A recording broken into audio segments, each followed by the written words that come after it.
Alrighty, I believe we are all the way live. Hello and welcome to my graveyard. I'm your host of the evening, the Cemetery Man from Salem, Mass. Always taking names of King and Candy. Yes, live in the color here with you on Grande's Graveyard. And tonight we take a slight detour off the horror trail, if you will. We go right down a path to my childhood, and I've been wanting to do this for a long time. Honestly, it's funny. Like when I first started this show, I initially wasn't even going to do horror. I was initially going to do like fantasy football, which is weird because that was the origin. That was really what I was going to do. And then the people at Ram Nation were like, well, we'd rather you do stuff related to pop culture. And there was always two ideas. I mean, horror was definitely number one. I'm a huge horror mark. However, if they declined that, I was always going to do like a kind of action slash superhero podcast, which they actually already had that too. So I was kind of shit out of luck. Thankfully, horror was the number one choice. But they actually, these two awesome guys named Tyler and Matt, they did what was called the Geek Show. And every week they would talk about Marvel, DC, all these awesome, things and topics and comics and whatnot. And that's really what inspired me to want to do a show like this, deviating from the normal horror norms that I do and talking about one of my all-time favorite shows. And that is none other than I'm rocking the shirt right here, baby. Hot Topic hooked it up. I'm talking about the original Teen Titans series, one of my all-time favorites. We got a person in the chat. It's the Soulless Trenchcoat. What's going on, good brother? How are you tonight? Dude, I'm a huge fan of Teen Titans as well, and I am super excited to discuss it with y'all tonight because I don't know, man. Recently, I've been watching all these back, and it's bringing up the best memories. I adored this show. I figured I'd get a little bit into my kind of origin with the show, my love for the show, discuss some of the characters, all that stuff. And then I figured we'd round this out with doing an entire season one episode rankings list. I made it on my old notes on my iPhone, so I am cheating a little bit. But I looked at all the episodes from season one. I watched them back. I'm actually watching the entire series back, and I have like 6 episodes to go in the final season. And then, of course, the made-for-TV movie Trouble in Tokyo. This is a pretty cool set. I got it for like $30 on Christmas. Papa Grande hooked me up. It's got seasons, of course, 1 and 2 on the discs here. Got, for some reason, season 3 has fucking Speedy on the cover. I would love to know why. Like, what the fuck? Why is Speedy on the cover of season 3? Can anybody answer me that question? It was Cyborg season, goddammit. I don't understand.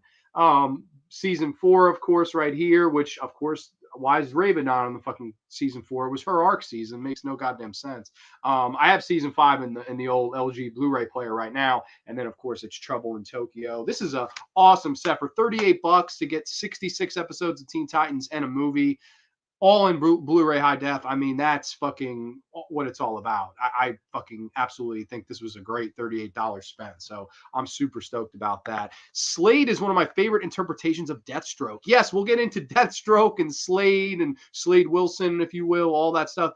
I the more and more research I've done on this show, I've pretty much been able to realize that there are a lot of like original, and I'm talking original, like 80s Teen Titans, the original, shit that the comic fans that hate the hell out of this show. That's a damn shame because I freaking love this show. And I will definitely, I hear their gripes and stuff. Of course, one of them being Slade not being called Deathstroke. But I don't know. I thought for this show, the name Slade worked better. Like, this is a very, I don't want to say kids show, but it is very like kid friendly, if you will. It's good for the whole family, I think.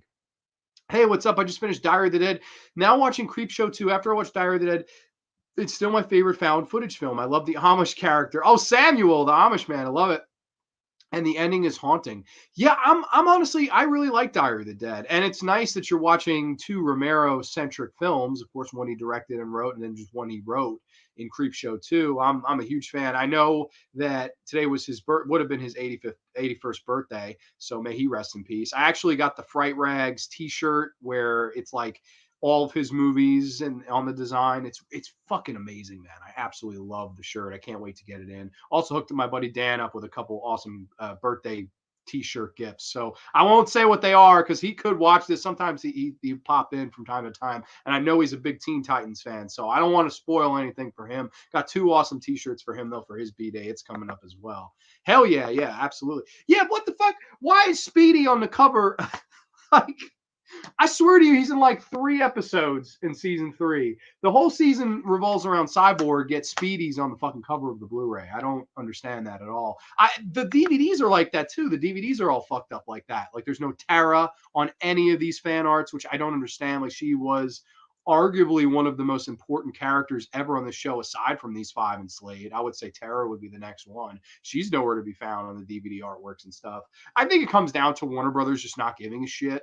Like they didn't give a fuck. Like they just picked the most generic whatever, and this were like whatever, fuck it. Like we'll just release it, you know? Because obviously, the motherfucker who put Speedy on the fucking disc 3 of this did not watch Teen Titans. He's barely fucking on it. Like no disrespect to Speedy, but like Cyborg and Terra and Raven and Starfire, they're all greater than him. I don't know. That's just my fucking 2 cents. I don't know. I don't get why Speedy's on the cover, but yeah, nice. Got the Romero shirt as well. Dude, yeah, I cannot wait. And I'm actually really happy that like 25% of it goes to, I think, a certain charity that he was, I don't know, involved with. I'm not sure the exact, don't quote me, but I know 25% of the proceeds is going to a good cause. So I actually don't even mind. I paid a little bit of money, but I don't give a shit. I think it's nice that's going towards a good cause. And I get my horror t-shirt in return, tributing the king. I mean, you can't really beat that personally, in my opinion. But where to begin with this? This is not a show. It's a tough show to prep for because normally I do 2 movies. I'll watch them. I'll study, blah, blah, blah, all that stuff. With Teen Titans, I mean, I've been watching them consistently, but like it's not like I was going to watch the entire first season again to prep for this. Like I already did. I did watch the entire first season, obviously over a few nights because of course we all work the 9 to 5.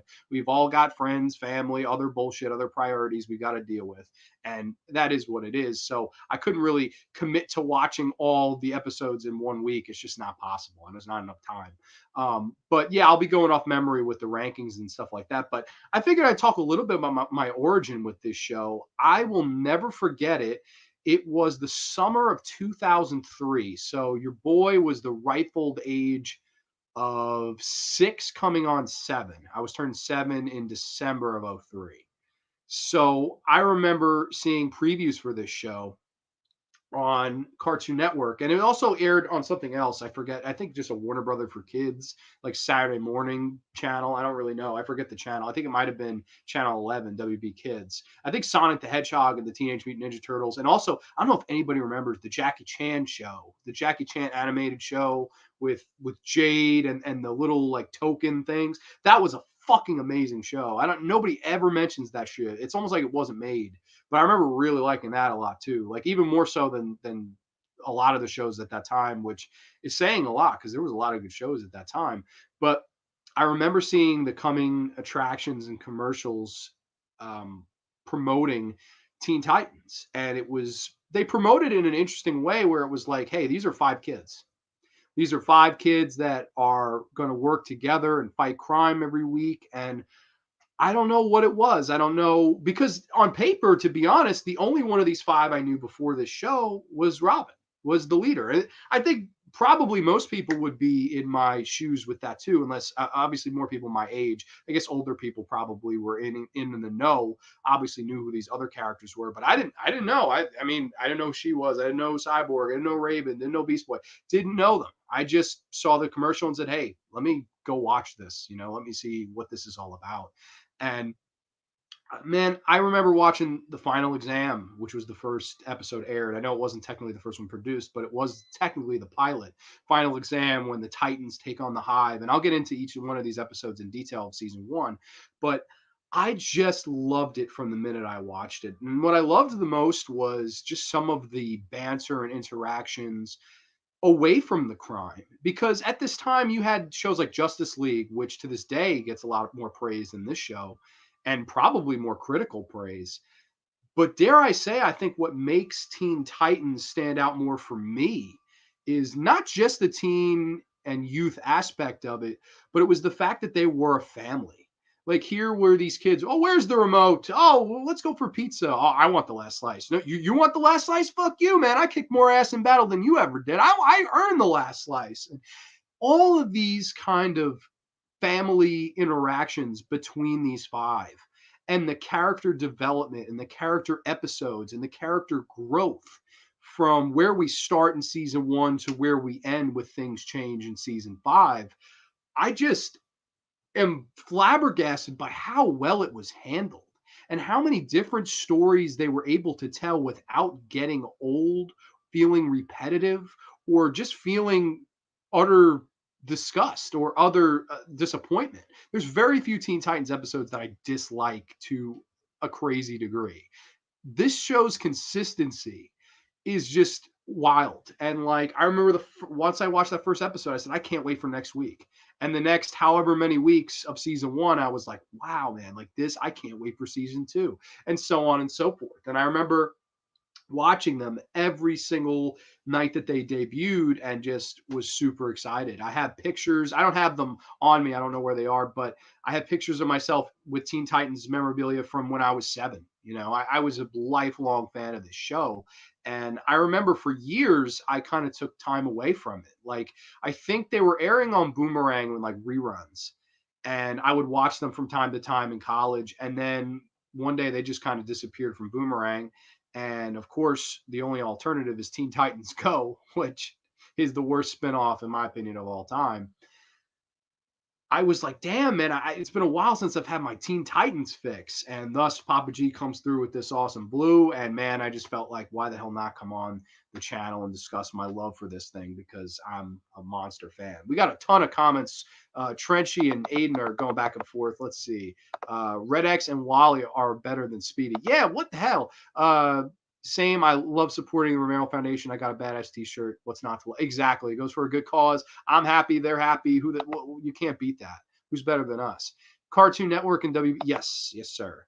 Jackie Chan and the early Turtles, 2000 Turtles, the Batman, the shit, along with Teen Titans and Sonic X. Yes, those were, I think, in a loop. Those were the shows that played. Beast Boy and Cyborg were hilarious. Totally love them. When Teen Titans aired on Cartoon Network, it was back when it was a great station. Now it's sadly gone downhill. Yeah, it's funny. I haven't really watched much Cartoon Network in a long time. I mean, I couldn't even tell you what's on. Like, I know Adventure Time is one of the shows that's very popular. I don't know. I haven't, maybe I've grown out of it. Maybe it's just one of those things where I'm not interested in the animation style anymore. I don't know. It might be just a big factor of things. It might just be a combination. But that's sad to hear. I don't know if it's possible that they're worse than Disney and Nickelodeon.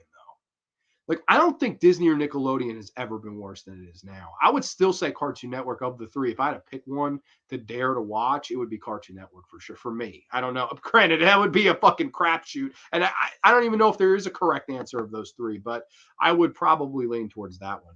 Yes, exactly. Robin was the leader, but he never looked down upon his team, and when he did mess up, he admitted he was wrong and apologized. Yes, that's a thing that I love about this as well. Is with the Justice League, you never get the sense of them being friends. This you do. They're best friends, and there's all sorts of fun chemistries. I mean, Robin and Starfire, their kind of love angle. It's hinted at a lot. It's not ever really, they don't go too in depth until Trouble in Tokyo, which is the film. But of course, everybody always mentions Raven and Beast Boy. They were a thing in the comics, where in this, it's a very much hate love relationship, very little on the love and much on the hate.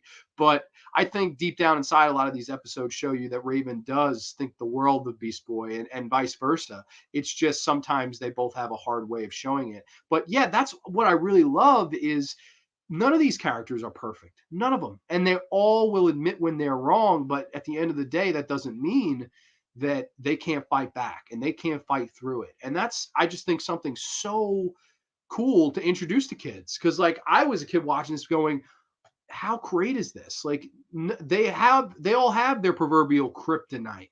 They all can admit fault. That's something that a lot of the bigger, badder, better superheroes never really did. And that's why I love this show, because when Robin was out of line, and when Robin, there's an episode in this season I'll get into, Masks, where he basically lies to his whole team. They all not only call him out on it, he admits that he maybe, just maybe, was a little bit like the person he was chasing in Slade. You're never going to hear any other superhero go, I'm a lot like the villain. Never. But on this show, you'll hear it, and you'll hear them call him out on it. I adore that. I think that's a wonderful aspect of this show. Oh boy, my dude's in the house. King Nico, what's going on, my friend? Hey man, I cannot find your Instagram anymore.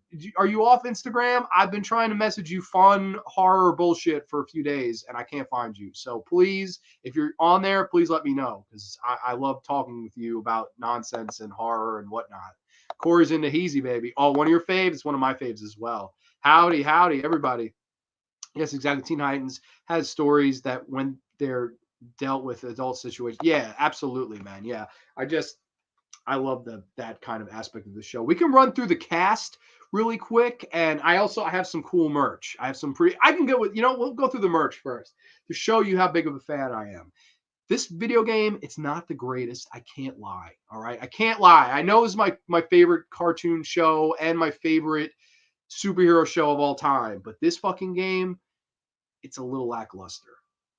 But I love the Teen Titans. I had to get this. I remember when this came out. This was huge seller on the GameCube.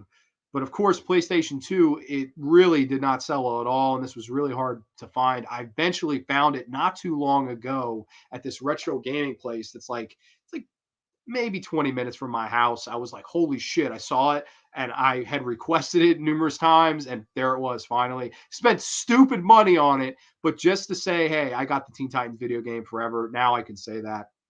It's funny. This was more like an arcade beat 'em up, but it's not like it's for a PlayStation console, which is weird. This would work much better if you were actually at an arcade with a joystick and just spamming the fire button, if you will, or jump. That's not what you do in this at all. So it's just kind of, I don't know. It's kind of weird like that, but it is what it is. I'm happy I own the game. And also, I did a little poll on Instagram of which shirt I was going to wear for this show. This is the one that won, the original Teen Titans 5, kind of looking stoic from Hot Topic. It's a badass shirt. I got this one from Hot Topic too. Doesn't necessarily fit my fat ass anymore, but I will never throw it out because it's one of the coolest designs ever. And I'm shocked this did not win the poll because I think the design is way better. But it is, I don't know how much of this you could see because I can't see the camera. Oh, no, I see. Okay. Teen Titans. This is a little Japanese logo, red, black, and white, my favorite color scheme of all time. And look how fucking badass all 5 of them look, man. Those 5 motherfuckers look like they're about to take down the world right here. That is like top shelf fucking t-shirt for me, man. This is a medium, so that's why it doesn't fit my fat ass. But how fucking cool is this? Like, I will never throw this out. I just got to find it in my own damn size now. I got it in like late middle school. I actually remember when I got it. And I was like, oh shit, this one's a large. Thankfully, this one fits me better. But this one, it's a perfect bedtime shirt and whatnot. So I just kind of wear it around the house. Same as I have a ton of Teenage Mutant Ninja Turtle stuff that doesn't fit me anymore because I bought it in middle school. But I mean, it is what it is. I'm a hoarder that way. I'm tough with getting rid of stuff. I'm off Insta. Don't make me come back. LOL, get on Twitter. I can't do Twitter, man. Maybe. I don't know if you got Facebook or if you want to just exchange numbers. We could do that too, babe. We could do that too.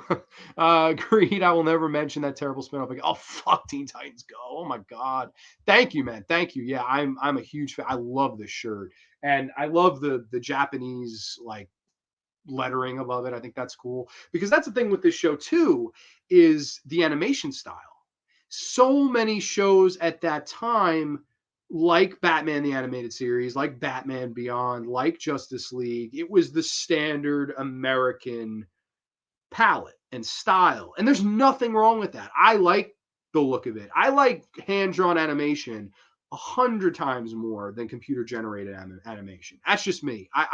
There's certain ways you can make computer animation look wonderful, but man, I just am a huge mark for hand-drawn animation. And what they did with this was Glen Murakami, the producer, he said, why don't we do little inserts, influences of anime? So there are scenes where the Teen Titans will be fighting And what they'll do, they'll make the other three Titans that are watching that really tiny and look almost like children, like babies. And you'll see all this, wild stuff going on. Again, I love that animation style because that's something that you'd see in anime. Something a little bit over the top, but it keeps your palette very fresh. It keeps everything cool. It keeps everything visually interesting. And that's one of the things about this show that I find super underrated. It's the visual aspect of it. It's a beautiful show to look at. And on Blue, man, it does not disappoint. This is a gorgeous show. Especially, I was just watching season 4. I just finished season 4 about a week ago. Some of the episodes with Trigon and when he takes over the whole city and just those vibrant fucking reds and oranges, and when Slade and Robin go to hell and they're battling all these things, like unbelievable visuals with that stuff, man. This just pops off the screen with its vibrance. I love the look and visual aesthetic of this show. And a lot of that I can mention, it's not done in too many other shows, to my knowledge. There are very few shows that do this standard American palette of visuals and animation style and then add this anime stuff to it. It's super cool, man, in my humble opinion. I just think it's so cool. Yeah, even blowing up the heads and the redness. Yes, exactly. And I remember when they announced that, people were like, fuck that. That sounds stupid. It's one of those ideas on paper, it doesn't sound as good as it was executed. That's my thing. Like, sure, I could hear an anime fan going, that's bullshit. Just pick one style or the other. No, like that. Cool. Let's mix them. Let's do something. Like, isn't it boring to just drink Coke over and over and over again? Let's fucking throw some cherry in there. Let's throw some vanilla in there. Let's throw cherry and vanilla in there. Let's throw some fucking orange in there. Try new things. Go for it. What the fuck do you have to lose? Nothing. You have all things in the world to discover and gain, and nothing in the world to lose. To me, it's a very easy bet to make. I don't know. Attractive show for sure, man. Ooh, I like the fire and the black heart. God bless you, good brother. I agree. Animation and visual styles. It totally is. It really is. I don't know if anyone else got this vibe, but I got a weird, fucked up mentor vibe between Slade and Robin. Totally. I think that's totally there. I think it's funny. That's the beauty, I think, of Slade as a villain. He's not one of those, I want to destroy the world, even though he is, and that's a lot of his plan, is to destroy the world. However, he has such a respect for Robin, and in season 4, a huge respect for Raven. He says to her at one point, he goes, I spent all my time worrying about Robin, worrying about Tara, and in the meantime, I looked you over, and you're the most interesting of them all. I love that Slade actually goes out and says that. I just think that was so freaking cool, man. I love Slade, man. Ron Perlman, who does the performance of Slade, his voice acting and just his acting in general is fucking fantastic. The world isn't ready for cherry vanilla Coke. Nigor, yes, it is. I will buy the first bottle. I will take it. You motherfuckers can take all the COVID shots, be the guinea pigs. I will be the guinea pig for cherry vanilla Coke. All right. You can slap the word guinea pig on my forehead. I may have an extra IG laying around. Ooh, if you do, let me know. Yeah, that was the coolest thing about him. And I can get into these characters a little bit. Of course, you have the boy wonder Robin, who was the only one of the 5 I knew coming in. He's voiced by Scott Menville, who's an awesome voice actor. Just love him. I think he does a great job as the boy wonder. I think he does a really, really good job portraying the voice. And I think that he has a sternness to him. He at times can be bossy, and especially in the earlier seasons, he could be very bossy.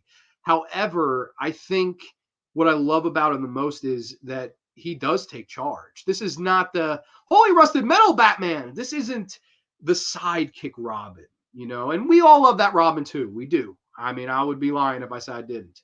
But I like that this Robin stamps his feet down and will hear you out, but he's the authority at the end of the day. He is the leader, and he will never ask one of them to do what he wouldn't do. And I just love Robin. I think Robin's great on this show. At times, I do agree. I know there was a lot of people that will say, oh, he's annoying, he's bossy, whatever. I hear you, but I still think it's a really, really good portrayal.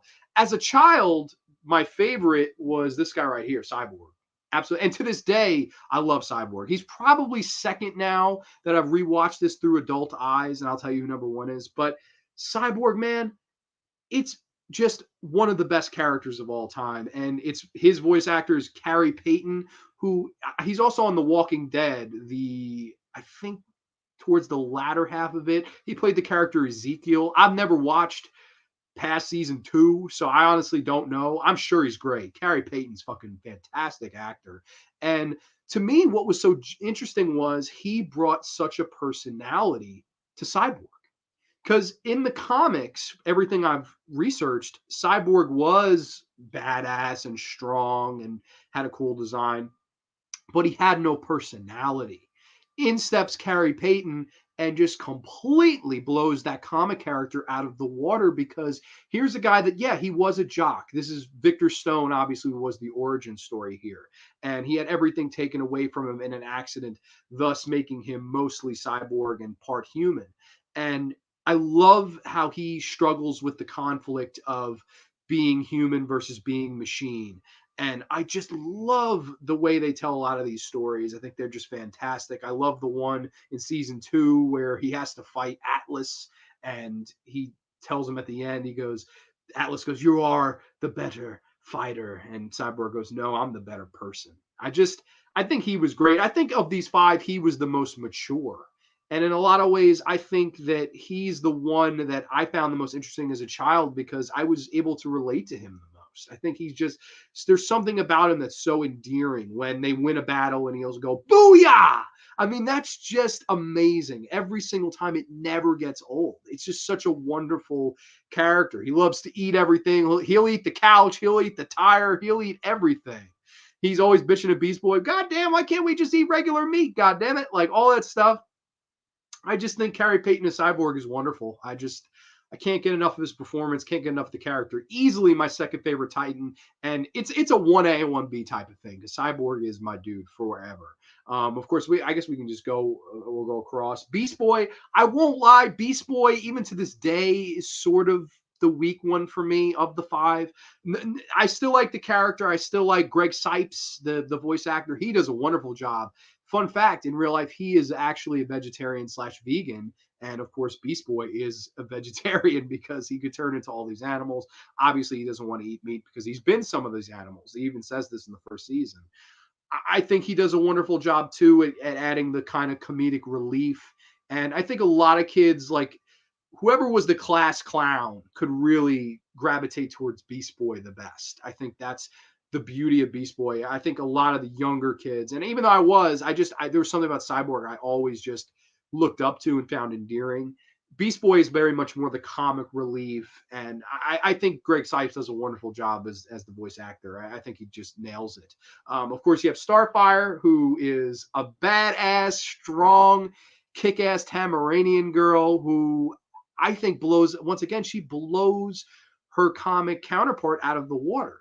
If you look at the 80s Starfire, she looks like a fucking hooker.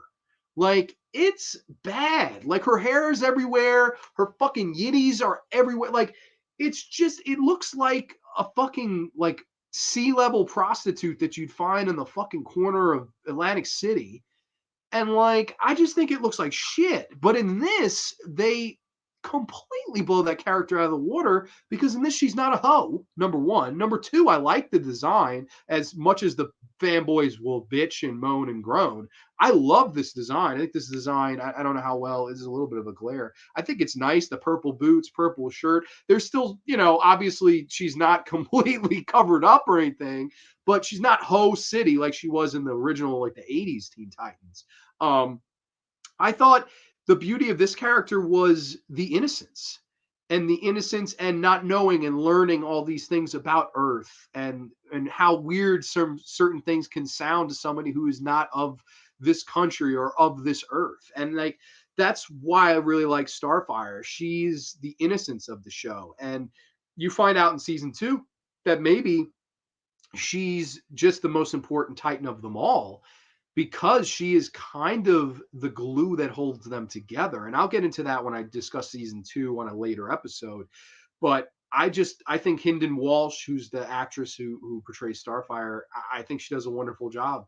It's incredible voice acting, and I think it's great. And of course, last but not least, my favorite of the Teen Titans is none other than Raven, portrayed by Tara Strong, who she is probably of these five the most famous voice actress. She did Timmy Turner on Fairly Odd Parents. She was Bubbles on the Powerpuff Girls. She was Ben 10, which I fucking didn't even realize that till I did the research for this. She was Ben 10. That's fucking crazy, man. Like that's Ben 10's another one of those shows I fucking love. Created by the man of action. Great show. Tara Strong, though, who had always been known for kind of playing the bubbly, no pun intended with Bubbles, character. And she thought she was a shoe-in for Starfire. She went into the audition trying to get Starfire, and the casting director said, "Hey, we like Hynden Walsh. How about you try Raven?" And Tara Strong was like, "Huh, like, I mean, I'll give it a shot." And her portrayal as Raven is just, I think, the best of the five. I think it's the best voice acting of the five because she was able to channel her dark side as an actress. That's not easy to do when you're playing bubbly, happy-go-lucky characters, and then all of a sudden you have to be kind of the monotone, kind of mellow, have to keep your emotions at to a certain level. You can't go too high or too low. You got to keep it at that happy medium. I just love how she channeled it, and I loved her arc when it gets into season 4. And I think that she is the most interesting character because of her whole origin. It's the whole I was born and told that I was going to destroy the world, and yet here I am fighting to save it each and every day. There's something so noble about that because the one that seems the most hopeless on paper is in fact the most hopeful of the five. I think that's wonderful writing. It really is. It's great, great, great stuff. Tara Strong as Raven is my favorite Titan, favorite voice performance, and definitely like one of my favorite characters in the history of any cartoon show or just any show in general. I love the Raven character. Never got sick of her. And I watched an interview with Tara Strong, and she discussed how much that character has meant to people in popular culture. Like she'd said two stories. The second one brought me nearly to tears. The first was her saying that it was a big deal for her and that she really wanted to try stuff like this. And if you go to conventions, and I've actually worked at Comic-Con, I did selling comics. It was a really fun few days. I've never seen so many people cosplay as not just Harley Quinn, but as Raven and Beast Boy, like the couples. You see so much of that at Comic-Con conventions in the city. I saw a ton of Harley Quinn. I saw a ton of Raven. That's fucking incredible, man. Because Harley Quinn, I get it. Margot Robbie, one of the biggest actresses in Hollywood, playing her and whatnot. But man, Raven is just as big, if not bigger. Because if you think about it, man, I saw very few Wonder Women. I did. I did not. I saw more Kim Possibles than I saw Wonder Woman. That's just the truth. I no disrespect to Wonder Woman, but Kim Possible for life, motherfuckers. And She-Go. She-Go was awesome. All right, I love She-Go. But I digress. Raven has just become so popular in pop culture. I think it's the design, the performance, the story, all of these things just kind of factor together. And she's become a cult icon, I think, because of this show. I don't know. I can't speak for this. Maybe y'all can. But I don't know how big Raven was before Teen Titans. Like, I don't think it was as popular as it is now. I think I can go on a limb and say that. But I think this character really made me love the show when I rewatched it again, like even more. I just loved to learn more about Raven, stuff like that. And the other story she said, Tara Strong, was just so heartfelt. She said that she had a fan come up to her and she was talking to her and the mother started crying. And she said, "What's the matter?" And she said, "My daughter is actually severely autistic and she hasn't spoken in 5 years. And I took her here to meet you and she wants to talk to you all night." Like, it was just really emotional for her to see how much she meant to that child's life. It's just, you can't really recreate stuff like that. It's not something you can just do on demand. That's just lightning in a bottle. And I think that's what this show is. I think Teen Titans is lightning in a bottle. One of my favorite shows of all time, easily in my top 3 favorite shows of all time. I will have to say that. I have a ton of comments I've missed. So here, let me go back. Let's see. Yeah, I love Starfire. Yeah, her naiveness. Best Teen Titan villain besides Slade. A lot of people are going to hate me. A lot of people are going to hate me. but it's my dude. I got it right here. Control Freak. I love fucking Control Freak. Control Freak is one of the most meta fun villains. He's a fat loser who loves television, and he's one of the best villains in the history of the show. And that's not selling out any of the villains. There's some good villains on the show, but I just love his animation. I love his he's one of those characters that he dials it up to 11, and he's a lot of fun and cracks all the one-liners. I love the one where he crashes Titans East and he's like, who the hell are these motherfuckers? And he goes on the blog shitting on them. What other villain starts a blog to shit on the heroes? That's just amazing. I love Control Freak, man. Just one of my favorites for sure. Yeah, Comic Starfire was very sexual, detached from normal human emotions, very different from kind of naive Starfire we get in Teen Titans. Exactly. I'm not saying there's anything wrong with a sexual Starfire. However, I think where they went right here was they tackled her naiveness and they tackled her innocence, and I think that makes the character far more likable. You know what I mean? And like you could try that stuff later, but like to me, you got to get us in the door to know who these people are. And I think that was the smartest thing they could have done for sure. Let's see. Jinx or Blackfire, Ben, Trigon, Dope too. I also have a soft spot for the Brotherhood of Evil. Ooh, good picks. Very good picks. Tara also did Harley Quinn, I think. Yes, she did. And it wasn't Batman the Animated Series. It was, oh God, what the hell was it? I'm sure one of y'all know. I Am Starfire and Raven. Oh my God, that's a plot twist. Tara Strong is Raven. She did a wonderful job. She really did. And that character has just meant so much to so many people. I think it's wonderful. Yeah, Raven is dope. She's so powerful, but also restrained. Yes, calm, cool, collected, and kick ass. Gotta love. Yeah, Raven. I agree with that, Corey. Raven is bae. Hell yeah, Shigo. Yeah, man, I love Shigo. Shigo is my dude. I wasn't old enough to know Raven before Teen Titans. Neither was I. But I doubt she was as popular. Like I'm sure there were less Ravens at Comic Con in the '90s than there is Ravens at Comic Con now. Because that's crazy. This show is 15 years old now since it stopped. So it's even older. It's 18 years since it debuted. And I gotta say, it's still like that character's still fucking over in pop culture. It's nuts. Control Freak's my favorite too. God bless, man. I love Control Freak. It's an underrated pick, but I mean, we were talking about this on the Cat's Eye episode. I think Trenchy was in the chat for this. And I just love the smaller scale villains. I think it's so nice to give them a shot at being, giving them their own episode, give them their own thing. And like, there's so much you could do with it. And they do so much with Control Freak. There's quite a few episodes with him. And I think they're all wonderful. I like Control Freak a lot. Yeah, huge fan. Control Freak is funny. He might be my fave. Yeah, he's just great. I think he's super underrated. Love him. I'm Team Terra. Well, Terra is, I love Terra, man. Terra is awesome. The Terra Raven fight in season 2 is one of the best fights in this entire show when they're just going back and forth. We trusted you. I trusted you. What's the matter, Raven? You said that your friends liked you better than me. And then when Tara's antagonizing Robin, what's the matter, Robin? Feeling lonely since I exterminated your friends? I love that. And what did we ever do to make you hate us so much? You were born. Tara is fucking God. I love Tara, man.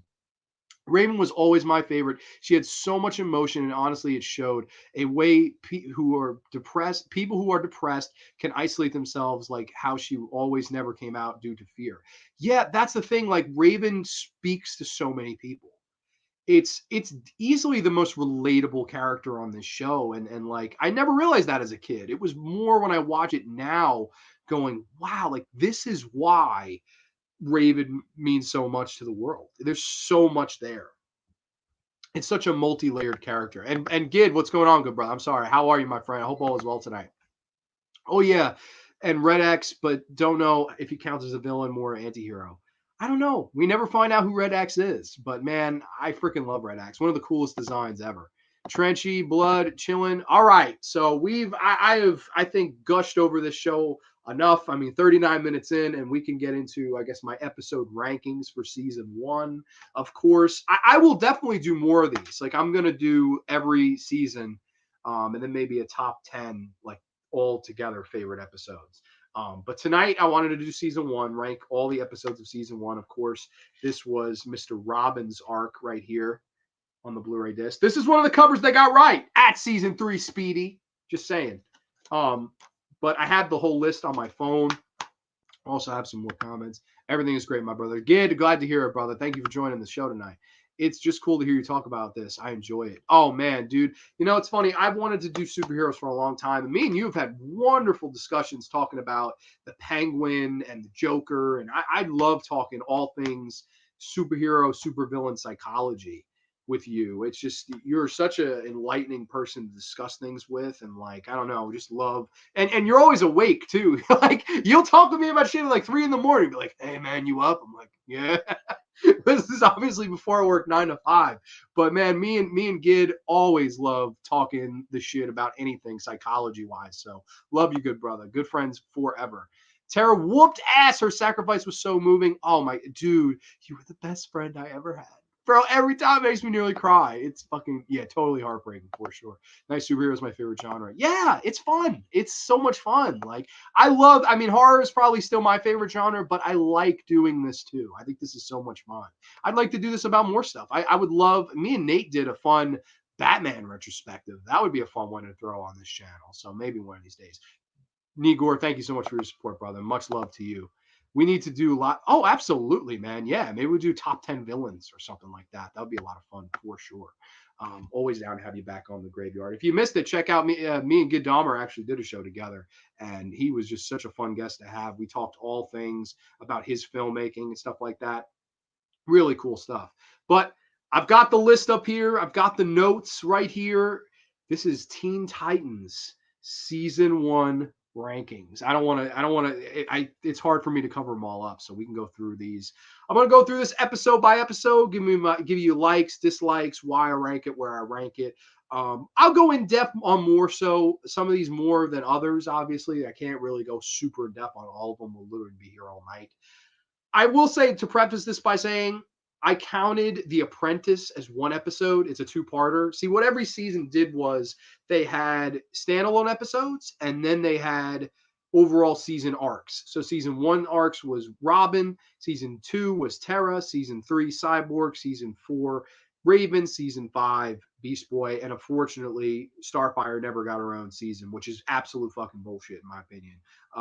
And when we get to season 5, I honestly think Starfire was far more deserving of a arc than Beast Boy. I know I'll get hate for that, but I think she's a more interesting character personally.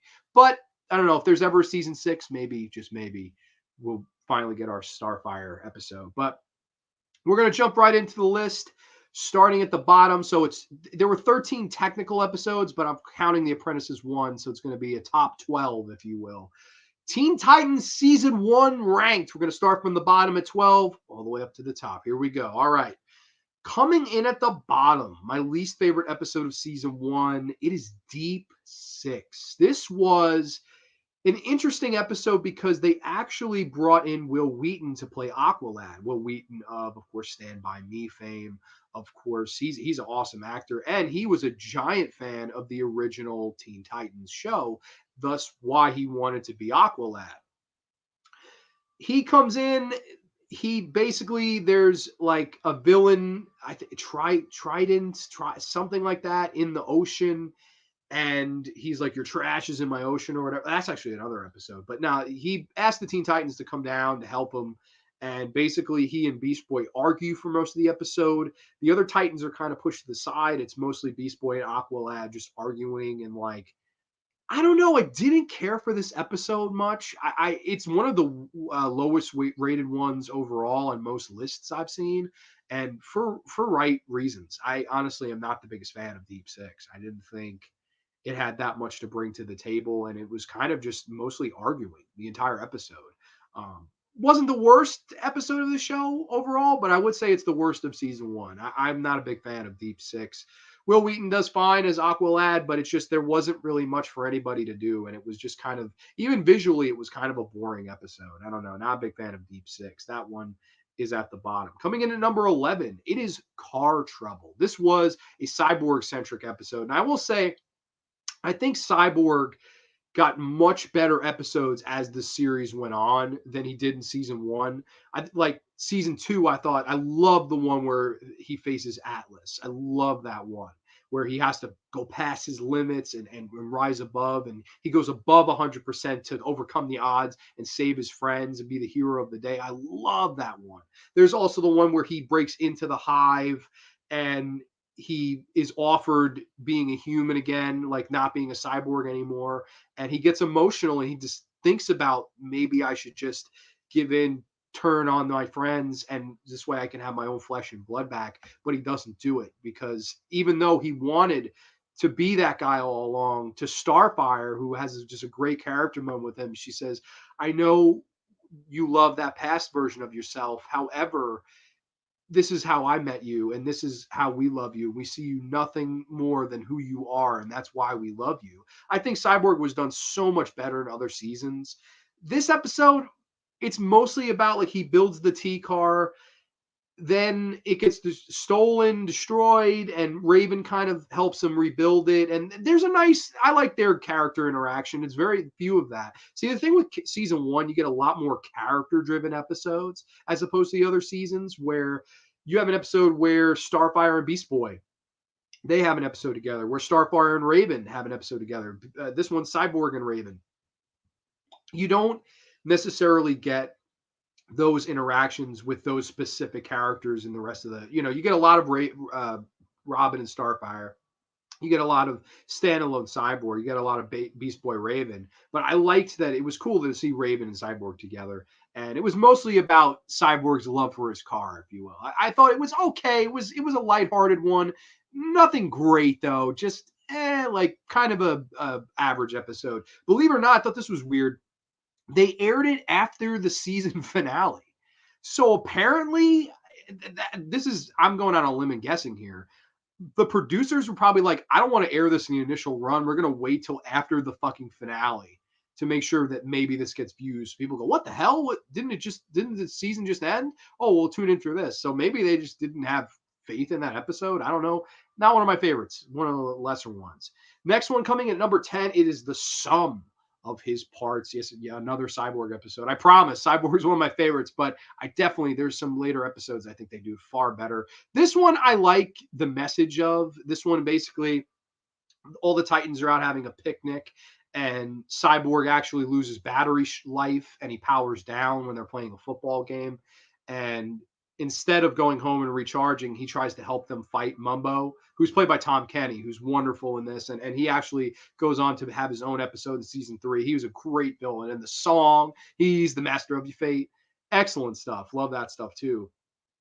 Cyborg, he doesn't go home to power up. He accidentally falls into this like junkyard pit, and then this random fucking like robot person is like, you need repairs, and fucking like hold Cyborg captive the whole episode. It's fucking weird. Like it's one of the weirdest episodes. Like nobody really ever mentions how weird it is. Like a lot of people mention fracture and all this stuff, but like the sum of his parts is fucking weird. Like, of course, there was a fucking robot at the bottom of this fucking junkyard with a robot army, and just apparent the only robotic member of the Teen Titans falls right into his lap. Fucking weird. Pretty fucking convenient.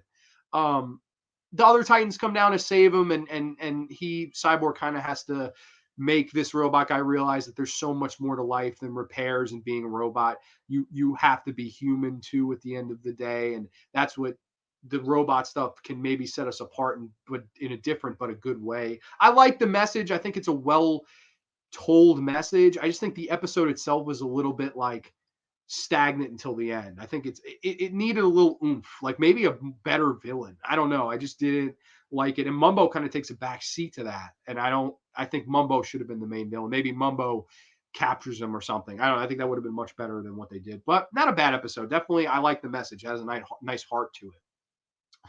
Then it is Divide and Conquer. Yes, coming in at number 9. This was actually going to be the pilot, which is fucking weird because it's one of those episodes where it's like not really a team episode. It's more focusing on Robin and Cyborg arguing after a battle gone wrong.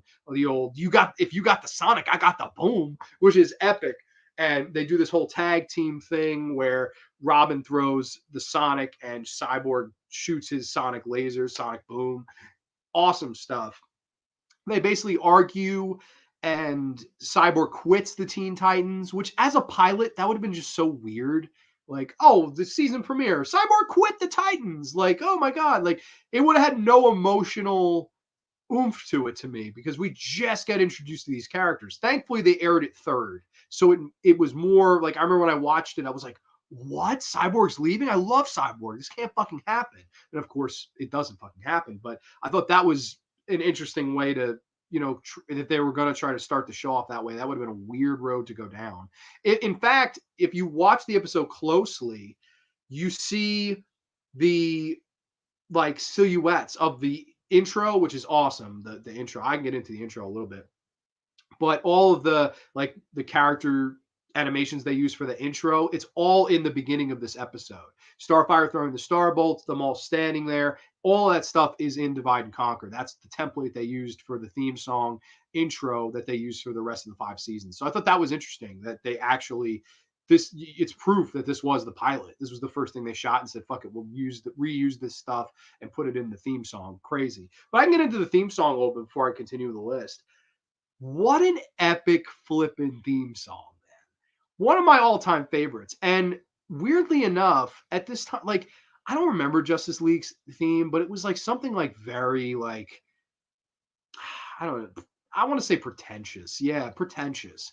Like it was like horns and like I don't know, it was just boring. It just made me go yawn as a kid.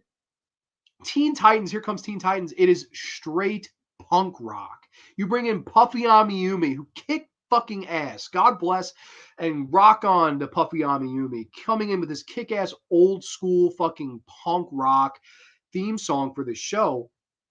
And that's one of my number one things I love about it is the theme song. When there's trouble, you know who to call. Dun, dun, dun, dun. Teen Titans. From their tower, they can see it all. Teen Titans. The best, man. Every time you hear that, no matter where you are, what you're doing, you're hyped. It's just one of the best hype intro songs ever. It just immediately, I'm into the show. I want to, what's next? What are the Teen Titans facing this week? Little things like that make this show that much better for me because if it was pretentious, if it was just the standard, T or whatever, it wouldn't work. I think Puffy Amiyumi adds such a nice, different punk rock flavor to that opening song. I just absolutely love it. The intro to Teen Titans is great.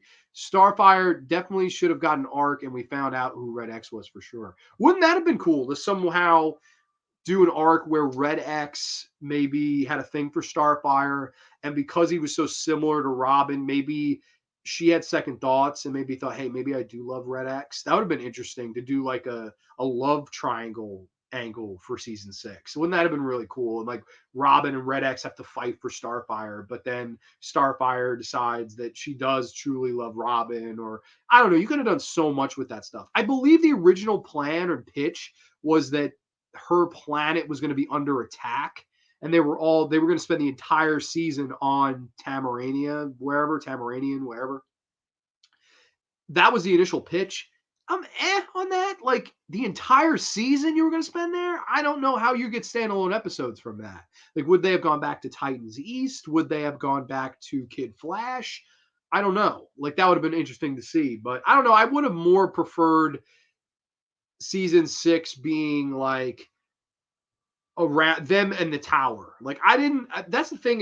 People will disagree till the cows come home. The season of this I don't like really is the 5th season, and the reason for that is a lot of that you don't get the main 5 every episode. There's an episode where it's just Raven protecting these kids. There's an episode where it's Kid Flash flirting with Jinx. There's an episode where it's the Titans East versus Control Freak. And not to say any of those are bad. Actually, I like all those episodes. But to me, a swan song, you need to relish and enjoy these 5 the entire way. And it was weird to end the season, have this blow off season, if you will, end on that note. Like, why? Like, why are we going that route? We're going to focus on this overarching arc with Beast Boy, which the Doom Patrol, I don't know. Season 5 of this, it completely lost me with the arc. I don't like the arc at all, and I don't like that they're really not in the tower for pretty much the entire season until the finale. I thought that was just, I don't know. I didn't really like that. Cyborg being a part of the Brotherhood of Evil and his connection with Jinx is one of my favorites. Yeah, that season 3 premiere is a fucking masterpiece, man. The Trash Picture Show's in the house. What's going on, good brother? Would have loved to see Titans in Bruce Timm universe. Oh, cool. Okay, that's an interesting thought. Where are we here? Trancey, do you think Young Justice was their attempt at doing a Teen Titans with Bruce Timm's sensibilities? Yeah, a little bit, Marty. I can see that for sure. Grinding with pipes. You know I got those pipes, baby. I'm singing just for you too. I might have to rock out to that tonight, dude. Yeah, why not, man? It's one of the most epic songs. I play that in the car from time to time. It's just awesome. Yeah, that would be awesome. Make Red X, Jason Todd. That would, dude. Imagine she'd. I love Robin. Well, I am Robin. Wouldn't that be fucking crazy? And then like maybe Tim Drake comes in there. Like it would just be fucking amazing. I don't know. I like Doom Patrol, but I hear you. Yeah, no, I think a lot of people do. They were pretty popular before that. I just didn't like how they portrayed. Like they made the lead guy a fucking asshole. He's like, Beast Boy, you should have let us die, and you shouldn't have like what the fuck? Like, I don't know. I thought it was just strange, man. I don't know. Negative Man, I liked, but the lead guy, I don't even care to remember his name. He sucked. I thought he was, I don't know. Maybe the character was better in the comics, but in that season, he was just portrayed as such a douchebag. And on purpose, but it just, I don't know. It to this day rubs me the wrong way. I went back and watched it just a few nights ago. Still, on that. But going back to the list, coming at number 8 is The Forces of Nature. Ooh, yeah. This one, the Titans battle Thunder and Lightning. Yes, I'm not kidding you. There are two villains in this, Thunder and Lightning, and they're brothers, and they like to cause destruction. And meanwhile, you actually, and again, one of the few episodes with this interaction, Starfire and Beast Boy. That's the centered two on this episode. And there's a whole thing where Beast Boy tried to play a prank on Raven. It went horribly wrong, hit Starfire instead. And of course, she's ignoring him and he's trying to mend the fences back. And it's through what she has taught him about innocence and being a good person that he's able to reach these two brothers and say, hey, I understand that you think you're having fun, but these people right here, they don't see this as fun. It's all these innocent civilians. You can't put their lives at stake. This is not worth it. Like, stop doing what you're doing. Felt that was just an excellent way of storytelling. I just thought it was just really, really smart, and it made you really like the Beast Boy character a lot. And I thought it was nice to see that Starfire meant so much to Beast Boy. You don't get that in any other episode but this one. Thought it was really cool. Of course, you do have Slade and Robin, the first encounter between those two in this episode. Just epic stuff. Really like that encounter as well. I really like the Forces of Nature. I thought was the first like really good episode of season 1 for sure on this list. These next 8, I really like them all. Coming in at number 7, we're halfway. Well, sort of. No, next one's halfway point. Coming in at number 7, it is Sisters. Ooh, yeah, Sisters. Give me Blackfire, baby. Blackfire comes down from Tamarania, and obviously she steals this valuable gem. I think a Jamari Moonstone or something like that. I probably botched the name, but she steals this, and the police are after her, and of course she tries to blame and frame her sister. And Blackfire's everything Starfire's not, where Starfire is the innocent, childlike version of, all things good. Blackfire is, dark, deep, kind of scandalous. Blackfire is great. And it's funny because Hynden Walsh voices both parts. So she's basically playing the good and bad in herself. I thought that was really cool to see. Blackfire, I love the design of Blackfire. I thought it was really cool looking. The purple star bolts, really cool to see. Like I'm glad because I thought initially they would do just Starfire, like she'd still have the green, and no, like let's make Blackfire like have these purple ones. Really cool. I don't know, just visually really cool to look at that character. They hint at a little bit of the Robin Starfire relationship in this one. There's a scene where they're on the Ferris wheel and he's excited about the fireworks. She's excited about him. I like that. I thought that old school, but I liked that. I thought that was an interesting thing. And then at the end, there's this whole battle between sisters as Blackfire tries to make a run for it. And they're like, oh, she's going to get away with it. And Starfire puts her foot down, goes, no, she's not. Awesome kind of sister battle. And of course, our own Starfire comes out victorious. Or she was a glorious, victorious. I think Starfire is great. Love this episode. Think it's a really cool Starfire-centric episode. It's funny, of all these 5, I dare to say Starfire had the best standalone episodes. Therefore, it's so weird they didn't do an arc for her. Like, I love almost every Starfire centered episode. So, like, why not give her her own season? It made no sense to me. I don't know. Maybe someday. Cross your fingers, toes, and everything you got. I don't think it's ever going to happen, but it would have been interesting to see. Halfway home, we're coming in at number 6. It is Masks. I know a lot of people would probably have this one higher. I know a lot of people would probably have this one probably either at the number 1 or 2 slot. I really like this episode too, though. That just goes to show you I love these. Like the final 8, I adore. Mask is basically the episode where Red X is introduced and Robin actually pretends to be like captured, yet he is in the Red X suit in this. And he's trying all the while to trick Slade into thinking that, he is, being captured by Red X and that Red X wants to work for Slade.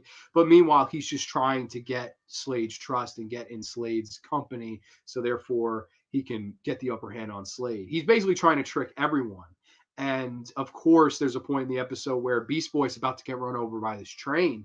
And Red X saves Beast Boy. And you're like, why would any villain do that? It's Robin in disguise. And I like that towards the end of the episode, you see Starfire confront Robin and say, hey, I was wrong about you when I said that you aren't like Slade. And he's like, what do you mean? She goes, well, you are a lot alike because, you didn't trust him and we did, and you did not trust us. And there's just really like cold line delivery from Starfire. And it's just at that moment where they kind of look at each other and Robin goes, man, I'm becoming the very thing I'm trying to capture. So there's a part of him that's in a part of me.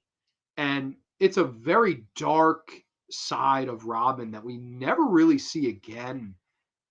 And I thought that was such a really cool way to take that character. Because like we were saying before, me and Trenchy, that Robin was no angel. He was not perfect. He was anything but that on this show. But him delving into that dark side of his life and saying, hey, I'll sell out my own friends just to get a shot at the big bad bully. That says a lot about Robin. You have to draw the line somewhere. And I think Robin learns that lesson in this episode when Starfire doesn't come in and yell at him. She tells him the true horrors of what he's done. I think it's a very poetic episode. And honestly, I could see this being somebody's number 1. Like, that's how good this episode is. And I have it at the halfway point. That tells you how much fucking quality you have in this show. Because I love this episode, and there's 5 more I love more. So that's crazy, man. Blackfire really tested Starfire, totally. Hey, I love Starfire, okay? I love Coriander. She's bae. Actually, no, Raven's bae, but I do love Starfire. Yeah, Mask would be high for me. Love anything involving Red X. Totally, man. Red X is so cool. One of just the coolest characters ever. And all right, top 5 territory now, though. We are getting to the nitty gritty. I'm sure everyone's on pins and needles. Coming in at number 5, it is Quote the Raven, even though that's not part of the episode. Nevermore. Yes, Nevermore.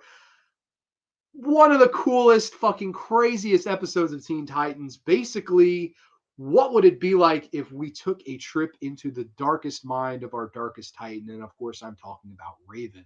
Yes, in this episode, Beast Boy and Cyborg accidentally use this mirror to transport themselves inside Raven's head. And they meet every single personality and or character trait that Raven has. There's the tough Raven in green. There's the fun Raven in yellow and pink. There's the sad Raven that's like extra blue and gray. And I think this was so fun to see. In a lot of ways, it's interesting to see not Starfire and Robin. Starfire and Robin, actually, the entire episode are watching TV while all the shit is going on in Raven's head. And I just think it's so much fucking fun to see these two travel inside her head. And we were talking about visual aesthetics before. And I know I have a lot of horror fans in the house. At least I hope so. This, from a horror fan's perspective, has to be the most visually, aesthetically pleasing episode because it's fucking wild.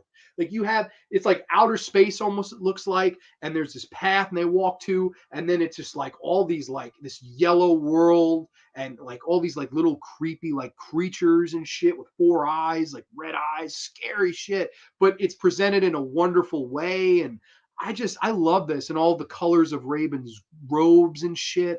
What a treat for diehard Teen Titans fans and diehard Raven fans to get a first class ticket alongside Beast Boy and Cyborg, who are the funniest duo of the show, inside her head. And here's this whole episode where at the end they actually fucking fight Trigon, which is sort of like forgotten about later on. Like they don't retcon it per se, but it's like never really mentioned again. Like, but still, I think this is a fucking blast. I think this is one of the best Teen Titans episodes because this is like one of the ones that I watched and I went, I love this fucking, like, I'm a full blown fucking fan of Teen Titans. I just thought, what a fucking wild, bewildering episode, but really a good one. I'm a huge fan of Nevermore, man. Long live Raven. Yeah, it's funny because Teen Titans animated Robin is a lot more edgier than the live action Teen Titans Robin.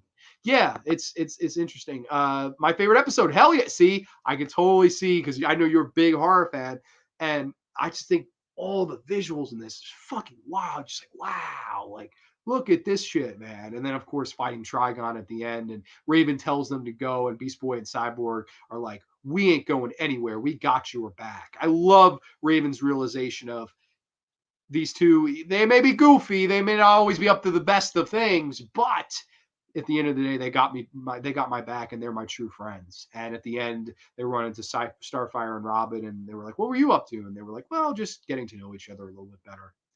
I love this one. Really, one of the few Teen Titans episodes that even casual fans of the show will tell you it's fucking great. Episode's great. Totally great episode. Agree with all of you guys. I'm glad that one is super over with you guys. Because the next four, we're getting into the nitty gritty here. Coming in at number 4, another one that people probably say is a little too low, but again, speaks to the quality because I love all these.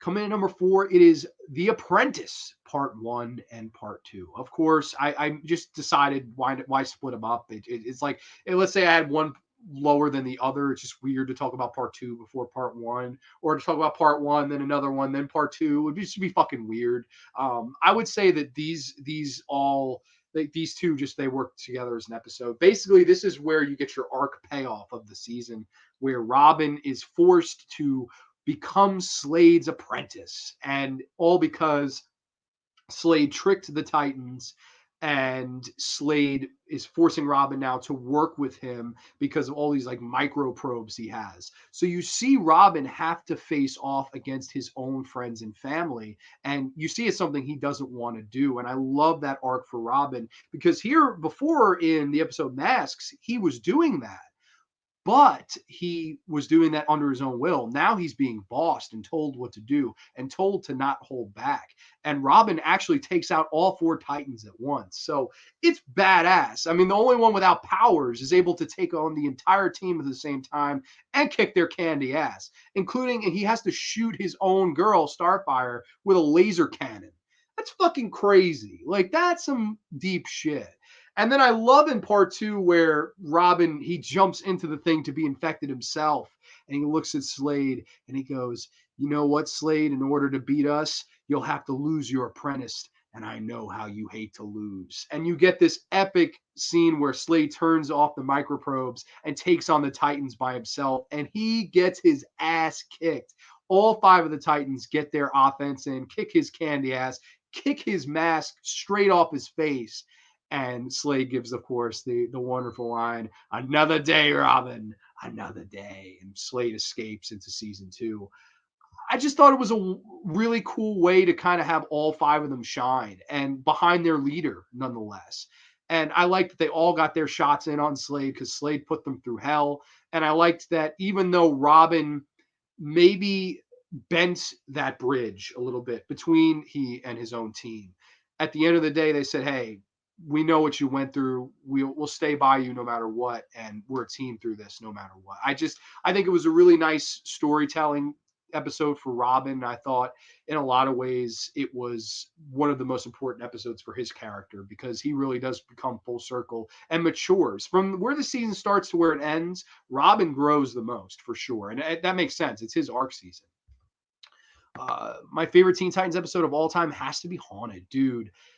That's one of the best ones ever. Talking about PTSD and just again horror visual stuff like that. Haunted is a masterpiece. I'll definitely when I do season 3 top 10, that will be up there for sure. Amanda Rodriguez Grande also. You're chilling. I did say my favorite character. I actually did a whole rundown of like my favorite characters, but I could do a brief ranking for you. I'm gonna do Beast Boy towards the bottom, then go Robin, Starfire, Cyborg, I love. Cyborg's like 1B, and then Raven, I would say, is 1A. Absolutely love Raven. I went super in depth on all of them, all the voice actors and stuff like that. So even if you want to rewind me, it's okay, I forgive you.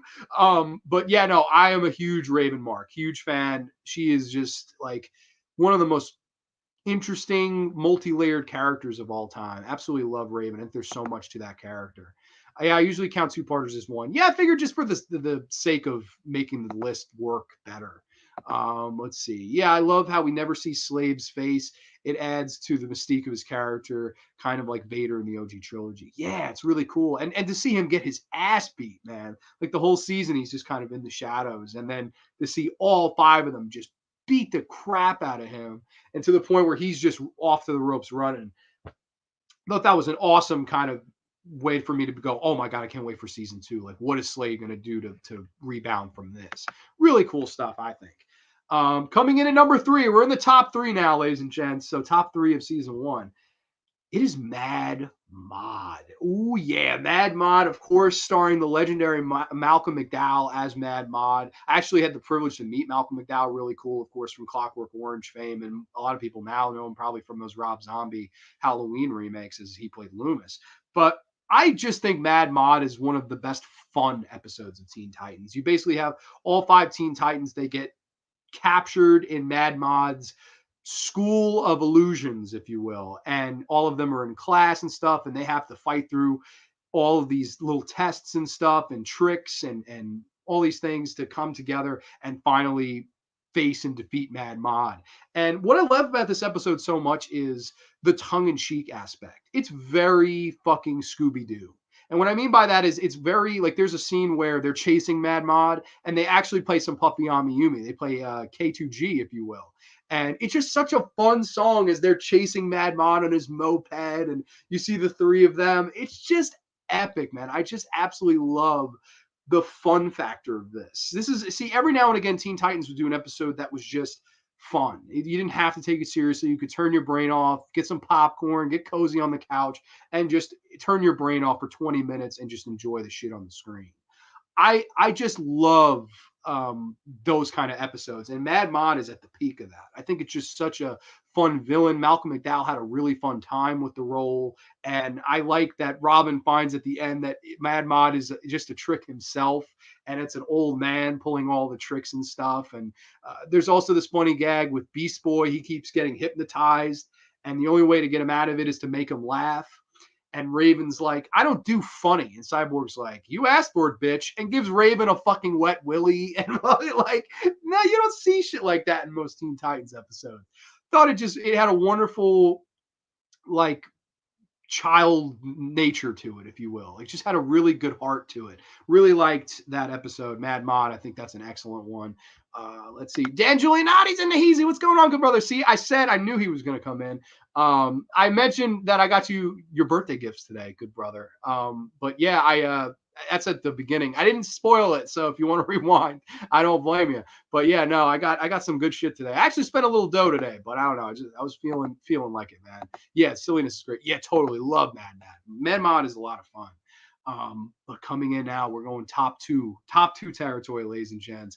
Coming in at number 2, it is Switched. Yes, Switched. This is the only episode really focusing on Starfire and Raven's relationship together, because at the beginning of the episode, you have the Teen Titans get sent these puppets in the mail. They think nothing of it. Oh, cool, some fan sent this. Overnight, their souls, of course, Cyborg, Robin, and Beast Boy, the men of the crew, they get transferred into these dolls. And you learn that this villain, the Puppet King, he's going to destroy their bodies and all this. And of course, Raven and Starfire cause enough of a ruckus that they get out alive. However, their souls switch into the other person's body. And they have to both work together and learn the other one's powers and emotions and how to use their powers in order to save the gentleman. Love that fucking concept. We've seen body switching done so many times, whether it be Freaky Friday, whether it be, there's so many, it's like, it's almost a cliche, but I've never seen it tackled better than in this episode because both of their powers focus on their emotions. And where Starfire is the happy go lucky, upbeat, fun one, Raven is the opposite. She's very mellow, monotone. She can't afford to get too high, too low with the emotions because then she can lose control. And it's through their conversation that they're forced not only to just learn each other's powers to save their friends, but they start to learn a lot more about each other and they start in a lot of ways respecting why the other one works in the team as they do. And I think that's just, there's so much to say there. Like, hey, we're polar opposites, but in order to get out of this alive, we've got to work together here. And I get that you're mellow or whatever, and I get that I'm upbeat or whatever, but we've got to work together, put our heads together. And it's through their teamwork that their friendship really goes to another level. And I think that's just wonderful storytelling that I don't think you could do as good as this, even if you tried. I think it's really underrated episode because you get that dynamic between those two. And I thought it was really, really well done. I like both voice actresses' performances and I liked their whole kind of battle with zombie, cyborg, zombie, Beast Boy, and zombie Robin. Like they're hesitant, but they're like, listen, we got to do what we got to do. And of course, they foil the puppet master's plans and save the day. And then, of course, at the end, they're meditating together, and then Raven says, "Hey, Starfire, why don't we go to the mall after this?" Just really cool to see them kind of grow on each other because at the beginning of the episode, Raven doesn't want anything to do with her, and at the end, they're best friends almost. I like that dynamic. I've always liked storytelling like that, and I think it was done really well here. Switched, my second favorite episode of the season. Appreciate, dude. Anytime, man. I hooked you up. Yeah, classic body switch episode. I love it because Raven and Starfire are polar opposites, and it was interesting to see him switch and cope with that. Exactly. I don't think there's any other episode where they're the focus, those two together.